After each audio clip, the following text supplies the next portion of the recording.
Ternyata teman-teman sekalian, istighfar ini bukan hanya sekedar memaafkan kesalahan-kesalahan kita, memutihkan kesalahan-kesalahan kita. Tetapi ada hadis Nabi SAW yang masyhur. Sudah sering kita sampaikan hadis ini, dan ini hadis yang sahih, riwayatkan Bukhari. Kata Nabi SAW, man lazima istighfar, ja'alallahu lahu min kulli hammin faraja, wa min kulli diqin makhraja, wa razaqahu min haitsu la yahtasib. Ini faedah istighfar yang jarang orang renungi. Dia berpikir istighfar hanya mengampuni dosa saja. Perhatikan, barang siapa yang rutin beristighfar, ada dosa atau tidak ada dosa, maka niscaya atau pasti Allah akan menjadikan untuknya kelapangan dari setiap kesedihan. Ada apapun yang dia hadapi, maka akan selesai urusannya. Dan jalan keluar dari setiap kesempitan. Serta Allah akan memberikan rezeki dari arah yang tidak disangka-sangka. Ini luar biasa ini. Allah akan berikan solusi dari setiap kesedihannya, jalan keluar daripada setiap kesempitan, dan diberikan rezeki dari tempat tidak disangka-sangka. Oleh karena itu teman-teman sekalian, judul kita sangat tepat sekali, yaitu masalah berusahalah beristighfar. Jadi tidak harus istighfar itu pada saat punya dosa. Ya. Walaupun tidak sedang melakukan dosa, dianjurkan selalu melazimkan atau merutinkan istighfar. Yang terakhir teman-teman sekalian yang kita bahas adalah beberapa dalil yang mulia. Kalau teman-teman yang pegang bukunya di halaman 75, ada Rasulullah SAW bersabda kepada Ummul Mukminin Aisyah radhiyallahu anha. Ini pengulangan ya, mereview apa yang terakhir kita pelajari. Ya Aisyatu, in kunti almamti bi dzambin fastaghfirillah fa inna at-taubata min adz-dzambin nadamu wal istighfar. Wahai Aisyah, jika kamu telah melakukan dosa, maka mohon ampunlah kepada Allah, sebab sesungguhnya taubat dari dosa adalah penyesalan dan beristighfar. Hadis ini riwayat Ahmad. Pernah juga satu kali Aisyah berkata radhiyallahu anha, tentu tidak disebutkan dalam buku kita, ini tambahan saja. Dia mengatakan, pada saat saya melihat Rasulullah SAW lagi sangat nyaman, maka saya mengatakan, ya Rasulullah, berdoalah untukku. Maka kata Nabi SAW, ya Allah, ampunilah seluruh dosa Aisyah yang pernah dilakukan yang lalu dan yang akan datang. Apapun yang dia sembunyikan, apapun yang dia terang-terangkan. Maka Aisyah pun tersenyum, bahkan dia sempat tertawa gembira, sampai-sampai dia meletakkan dahinya di tanah. Maka Nabi SAW mengatakan, apa kau gembira dengan doaku? Kata Aisyah, tentu ya Rasulullah. Artinya doa Nabi diijabah, dan belum Aisyah melakukan sudah dimaafkan. Itu permohonan suami yang saleh, seorang Nabi yang mulia, pimpinan Adam untuk seorang wanita, khusus lagi buat dia.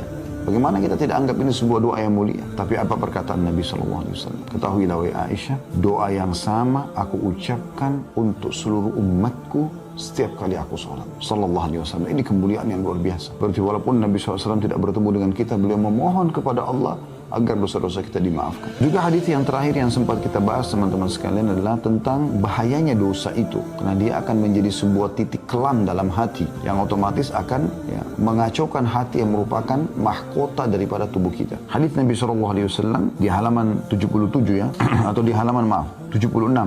Innal abda idza akhta'a khati'atan nukitat fi qalbihi nuqtatun sauda fa idza huwa naza'a wastaghfara wa taba suqila qalbuhu wa in 'ada zida fiha hatta ta'lu 'ala qalbihi wa huwa ar-ranu alladhi dzakara Allah kalla barrana 'ala qulubihim ma kanu yaksibun. Sesungguhnya seorang hamba bila melakukan satu kesalahan atau dosa, maka dalam hatinya terbentuk satu bercak hitam. Jika dia meninggalkan kesalahannya, beristighfar, memohon maaf, dan bertaubat, janji sama Allah tidak mengulanginya, maka hatinya dibuat cemerlang kembali, cerah kembali, segar kembali. Jika dia kembali melakukan dosa, maka bercak hitam itu dibuat semakin bertambah sehingga menutupi hatinya. Dan itulah makna tafsir kata ar-ran dalam firman Allah Subhanahu wa taala, kalla barrana ala qulubihim ma kanu yaksibun. Sekali-kali tidak, bahkan apa yang mereka kerjakan itu telah menutupi hati mereka. Maksudnya dosanya. Kita lanjutkan dengan poin yang kedua, waktu-waktu yang dianjurkan beristighfar setelah poin pertama, yaitu melakukan dosa, langsung istighfar. Yang kedua adalah setelah melaksanakan ketaatan. Rasulullah SAW bila selesai mengerjakan sholat, beliau beristighfar 3 kali dan mengucapkan, Allahumma antas salam wa minkas salam, tabarakta ya dzal jalali wal ikram. Beliau mengatakan astagfirullah, astagfirullah, astagfirullah pertama sekali begitu salam, agar kalau ada kesalahan dalam sholat dimaafkan oleh Allah. Lalu beliau mengatakan, ya Allah, Engkaulah zat yang maha memberi keselamatan, dan darimulah segala keselamatan. Maha suci Engkau, wahai zat yang maha agung lagi maha mulia. Ini diriwayatkan Bukhari dan Muslim dan juga Imam Ahmad. Seusai menunaikan haji, Allah subhanahu wa ta'ala juga memerintahkan pada ibadah haji ibadah yang mulia, tapi tetap diikuti dengan istighfar.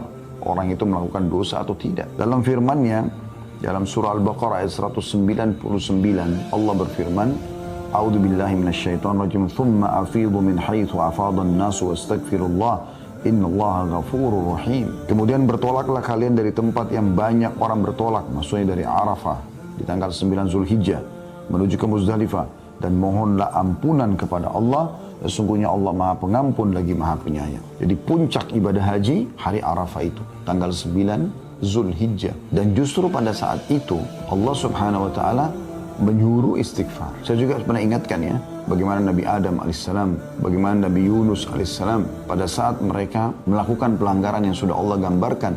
Nabi Adam memakan dari pohon buah yang dilarang, kemudian Nabi Yunus meninggalkan kaumnya sebelum diizinkan, walaupun niatnya baik ingin mencari lokasi dakwah baru, tapi belum ada perintah dari Allah. Maka mereka bukan minta kepada Allah, bukan Nabi Adam minta agar dikembalikan ke surga, dikembalikan fasilitasnya, bukan juga Nabi Yunus minta dikembalikan kepada kaumnya. Keduanya langsung mengucapkan permohonan maaf kepada Allah. Nabi Adam AS mengatakan, Rabbana zalamna anfusana, ya Allah kami telah menzalimi diri kami dengan pelanggaran ini. Wa in lam taghfir lana wa tarhamna lanakunanna minal khasirin.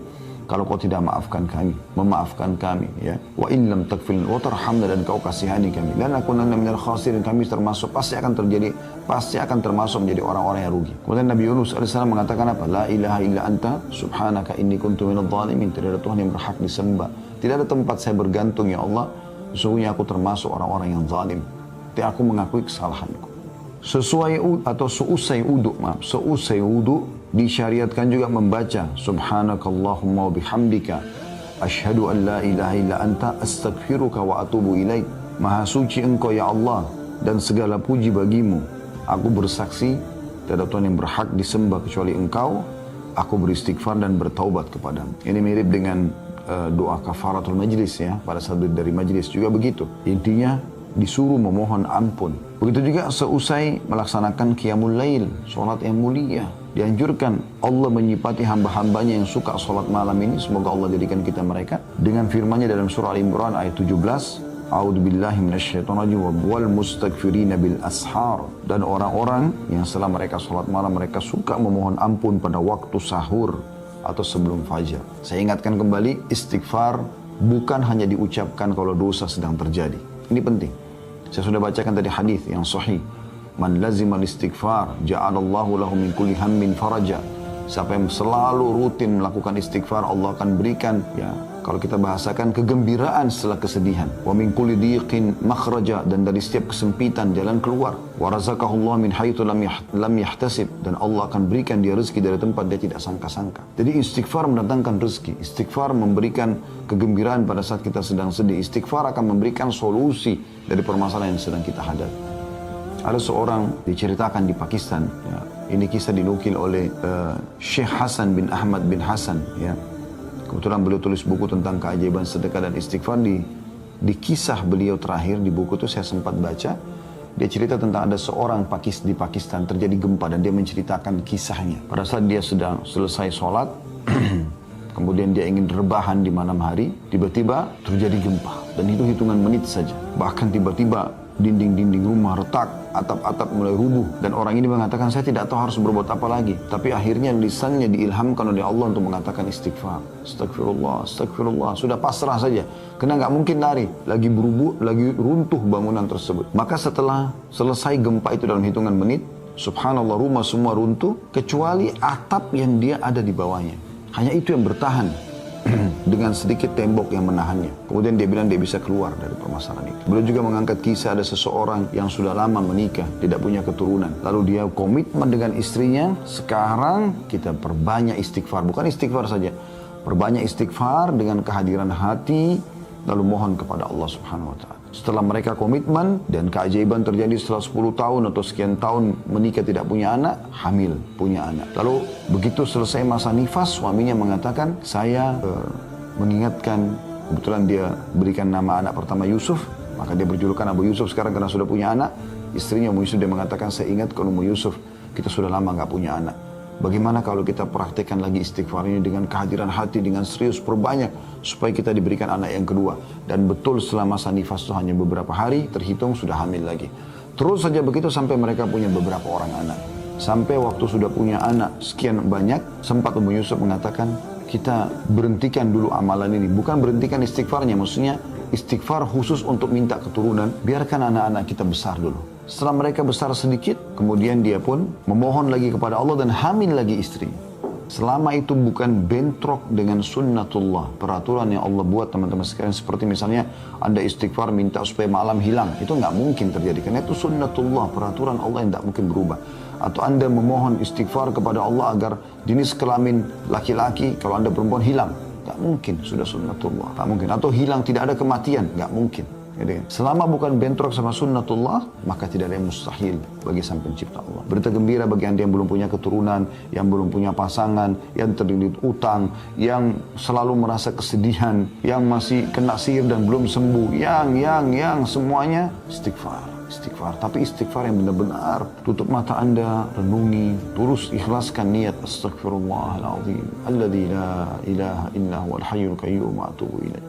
Jadi ini luar biasa teman-teman sekalian. Jadi memang istighfar itu bukan hanya sekedar memaafkan, bukan hanya sekedar pengakuan penyesalan, permohonan maaf kepada Allah pada saat kita berdosa, tapi memang untuk memberikan solusi dari setiap permasalahan kita. Bahkan Nabi SAW mengatakan tadi memberikan rezeki dari tempat tidak disangka-sangka. Jadi istighfar sekali lagi, saya ulangi, bukan hanya sekedar kalau kita berbuat dosa, tapi rutinkan, berusaha agar selalu istighfar setiap saat. Karena manfaatnya besar sekali. Perhatikan Allah jelaskan dalam Al-Quran, dalam surah An-Nashr, kemenangan. Ayat 1 sampai ayat 3. A'udzubillahi minasyaitonirrajim. Idza ja'a nasrullahi wal fath wa ra'aita an-nasa yadkhuluna fi dinillahi afwaja fasabbih bihamdi rabbika wastaghfirhu innahu kana tawwaba. Yang artinya apabila telah datang pertolongan Allah dan kemenangan, apabila telah datang pertolongan Allah dan kemenangan, dan engkau melihat hai Muhammad manusia berbondong-bondong masuk agama Allah, maka bertasbihlah kepada Tuhanmu dengan memuji Tuhanmu dan memohon ampunlah. Istighfarlah. Sesungguhnya Dia Maha menerima taubat hamba-hambanya. Harusnya kita ini, walaupun kita sudah merasa maksimal dalam mengerjakan ibadah. Contoh misalnya kita sholat wajib, kita sudah berusaha untuk khusyuk, menjaga gerakan, menjaga bacaan. Tapi setelah salam, yang pertama diucapkan istighfar. Tadi sudah kita sebutkan. Jadi itu ajaran Nabi SAW. Berarti memang ada sesuatu dengan istighfar ini. Tadi sudah kita sebutkan, setelah haji, setelah sholat malam, semua disuruh istighfar. Bahkan Nabi SAW, tadi dalam surah An-Nashr yang kita baca, surah An-Nasr, maaf. Ya, kadang-kadang lisan kita salah dalam mengucapkan, bukan disengaja ya. Kalau Nashr itu menyebarkan, An-Nasr itu kemenangan. Kayak ini An-Nasr pakai shad. Maka dalam surah An-Nasr, Allah subhanahu wa ta'ala menekankan masalah itu. Pada saat Nabi SAW berhasil menaklukkan kota Mekah, kemudian beliau setelah itu melaksanakan peperangan lanjutan yaitu perang Hunain dan mengalahkan suku Hawazim, suku yang besar setelah Quraisy. Maka dua suku besar di Jazirah Arab sudah takluk, bahkan panglima perangnya masuk Islam pada saat itu. Kemudian beliau menuju ke Tabuk, menyerang wilayah Romawi. Setelah beliau pulang, bisa dikatakan hampir seluruh Jazirah Arab takluk kepada Nabi SAW. Maka pada saat itu manusia berbondong-bondong datang. Ada yang memang karena hatinya tersentuh mendapat hidayah Islam, ada yang takut kepada kaum muslimin. Maka manusia berbondong-bondong datang masuk Islam. Allah mengatakan pada saat kemenangan Allah sudah datang, hai Muhammad, dan kau melihat manusia berbondong-bondong masuk ke agama Allah, maka bertasbihlah kepada Tuhanmu. Bilang subhanallah, maha suci Allah, walhamdulillah, segala puji bagi Allah. Kemudian beristighfarlah, wastaghfiruh. Nabi disuruh istighfar, karena jangan sampai nanti ini bisa membuat riya, bisa membuat sombong. Istighfar membuat kita lebih merendah, karena Allah maha menerima taubat hamba. Makanya Nabi Muhammad SAW pada saat masuk ke Mekah, beliau menundukkan kepalanya SAW yang mulia sampai terlihat seakan-akan batang leher beliau ini itu sama rata dengan bagian tengah kepalanya SAW, karena merendahnya kepada Allah Subhanahu Wa Taala. Yang ketiga, dalam zikir-zikir rutin harian, kata beliau, ini yang dianjurkan istighfar. Doa-doa sholat pada umumnya berisi istighfar. Misalnya dalam doa istiftah, dalam doa sujud, kan itu doa iftitah misalnya, atau istiftah itu kan Allahumma ba'id baini wa baina khatayaya, Ya Allah jauhkan antara aku dengan dosaku gitu kan. Ya, itu termasuk memohon ampun.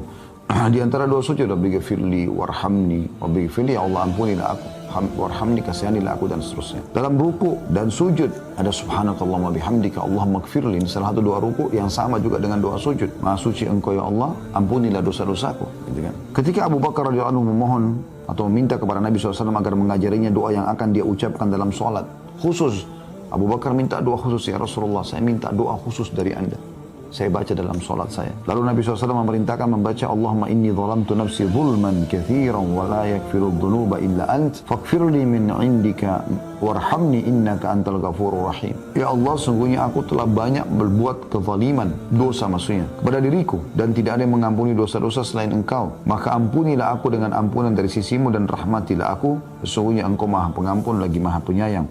Hadis riwayat Bukhari, Muslim, dan juga Ahmad. Artinya hadis ini hadis sahih. Padahal Abu Bakar waktu itu bukan sedang melakukan dosa. Beliau datang kepada Nabi SAW minta diajarkan doa khusus. Dan doanya mengatakan Allahumma inni zalamtu nafsi zulman katsira. Ya Allah, aku telah menzalimi diriku dengan kezaliman yang banyak. Padahal Abu Bakar bukan radhiyallahu anhu melakukan dosa pada saat itu. Demikianlah kata beliau, Anda mengetahui bahwa tidak ada tempat pun yang di dalamnya disyariatkan berdoa dalam sholat, melainkan di dalamnya disyariatkan beristighfar. Dalam zikir-zikir pagi dan petang disyariatkan supaya berdoa dengan sayyidul istighfar, tuannya istighfar, yang Anda sudah tahu tentu, Allahumma anta rabbi, sudah pernah kita bahas itu ya. Ya Allah, engkau adalah penciptaku. Allahumma anta rabbi la ilaha illa anta khalaqtani, tidak ada Tuhan yang berhak disembah kecuali engkau, engkau telah menciptakan aku. Wa ana abduka, aku adalah hambamu. Wa ana ala ahdika, dan aku selalu sesuai dengan perjanjian denganmu, wa wa'dika, dan janji-janjimu, mastata'tu, semampuku, a'udzubika min syarri ma sana'tu, aku berlindung kepadamu dari semua keburukan yang aku lakukan. Abu'u laka bi ni'matika alayya, aku mengakui semua nikmatmu padaku. Wa abu'u bi dzambi, dan aku akui semua dosa-dosaku. Faghfirli, maafkanlah aku. Fa innahu la yaghfiru dzunuba illa anta, karena tidak ada yang bisa mengampuni dosa kecuali engkau. Apa kata Nabi SAW? Man qalaha minan nahari muqinan biha famata min yaumi qabla an yumsiha fahuwa min ahli jannah. Siapa yang membaca tadi itu, saya istighfar, tuannya istighfar yang baru saya sebutkan tadi, pada waktu siang atau pagi hari dengan meyakininya, betul-betul tulus baca, mohon ampun dari Allah, lalu dia mati pada hari tersebut sebelum sore, maka dia termasuk penghuni surga. Lalu lanjutan hadisnya, wa man qala minal laili wa huwa muqinun biha famata qabla an yusbiha fahuwa min ahli jannah. Dan siapa yang mengucapkan ini di sore hari, di malam hari atau di petang atau di malam hari ya, dan dengan penuh keyakinan, maka dia mati sebelum pagi hari, dia termasuk ahli surga. Yang keempat, anjuran beliau mengatakan senantiasa beristighfar setiap saat. Inilah wirid rutin Nabi SAW, padahal beliau telah diampuni dosanya yang telah lalu dan akan datang. Dari Aghar al-Muzani radhiyallahu anhu, dia mengatakan bahwasanya Rasulullah SAW bersabda, innahu la yughanu ala qalbi wa inni la astaghfirullah fil yawmi 100 marrah. Sesungguhnya terkadang hatiku tertutupi oleh sesuatu, dan sungguhnya aku beristighfar kepada Allah dalam sehari 100 kali. Hadis ini riwayat Muslim. Jadi kalau Nabi SAW istighfar 100 kali, Anda bagaimana? Kita bagaimana, saya dan Anda? Harusnya kita ikuti Nabi SAW. Padahal beliau sudah diampuni dosanya yang lalu dan yang akan datang. Aku mendengarkan Rasulullah SAW bersabda, Wallahi inni la astaghfirullah wa atubu fil yawmi akthara min 70 marrah. Beliau bersumpah atas nama Allah mengatakan, demi Allah, untuk memastikan agar umatnya tidak usah ragu dengan ini, sesungguhnya aku beristighfar dan bertobat kepada Allah dalam sehari lebih dari 70 kali. Hadis ini riwayat Bukhari. Lebih dari 70 kali nyambung dengan hadis yang sebelumnya tadi. Beliau mengatakan 100 kali. Lebih dari 70 kan bisa 100. Dan disentuhkan sudah di hadis yang pertama tadi kalau 100 kali beliau membacanya. Dan Ibnu Umar meriwayatkan juga, dia menuturkan, inna kunna la na'uddu li Rasulillahi sallallahu alaihi wasallam fil majlisil wahidi 100 marrah. Rabbi ghfirli wa tub alayya innaka anta tawwabur rahim. Sesungguhnya kami biasa menghitung bahwa dalam satu majlis Rasulullah SAW mengucapkan doa ini 100 kali. Wahai Tuhanku, ampunilah aku dan terimalah taubatku. Sesungguhnya engkau maha penerima taubat lagi maha penyayang. Ada riwayat Abu Dawud, Tirmidzi, dan dikatakan hadisnya hasan sahih. Rabbi ghfirli wa tub alayya innaka anta tawwabur rahim. Nabi SAW membacanya dalam satu majlis 100 kali. Dari riwayat ini kita bisa lihat bahwasanya bukan berarti angka istighfar dipatok 100 kali. Tapi bisa bermakna bahwasanya Nabi SAW di setiap kali kesempatan membaca minimal 100 kali. Atau membaca 100 kali istighfar. Artinya dalam sehari bisa lebih daripada itu. Maka boleh orang, itu dulu kita berusaha selalu istighfar setiap saat. Pokoknya jangan diam teman-teman sekalian. Diam Anda tuh zikrullah, berdoa, memuji Allah kah, bertakbir kah, bertahlil kah, beristighfar kah. Terus